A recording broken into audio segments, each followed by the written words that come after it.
are we here today? Right. Morning, SSP Christopher Phillips, in charge of the St. Catherine South Division. We had an unfortunate incident here this morning about 5. The team responded to reports of houses set ablaze in Mexico. When they went on the ground, following strong leads, they went across the Dyke Road, where it was reported that men were seen going across the Dyke Road with weapons. On approach of the team in that area, they were fired on. The team took evasive action, returned fire. After that, one person was found suffering from gunshot wounds. 2 men ran from the police further into the bushes. Search of the area, they found 1 M16 rifle, 2 shotguns, 1 AK-47 rifle, 1 Taurus pistol.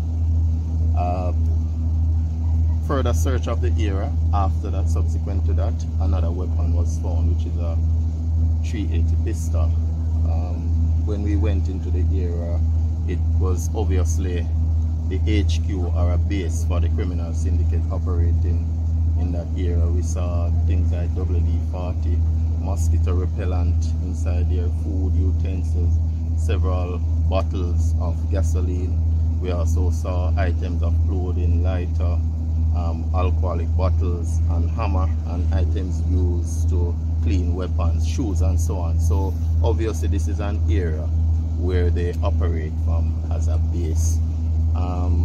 It's pretty unfortunate. The area is under curfew since Wednesday, and we do intend to continue to carry out further operational activities inside there. In the meantime, we believe that Shane Williams, OC Gaza Toussaint, a man who goes by the name Teacher, and Imaro Mackenzie, OC Munga, and Kirkwind, OC Big Red, are persons of interest who can assist us in this investigation. We're inviting those persons to turn themselves into the police immediately.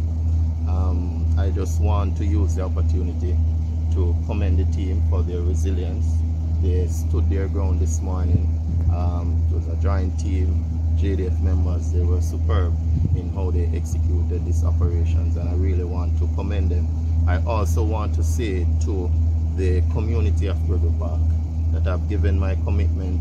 The St. Catherine South team is committed to restoring law and order in that community. We're not going to leave that community alone. Gregory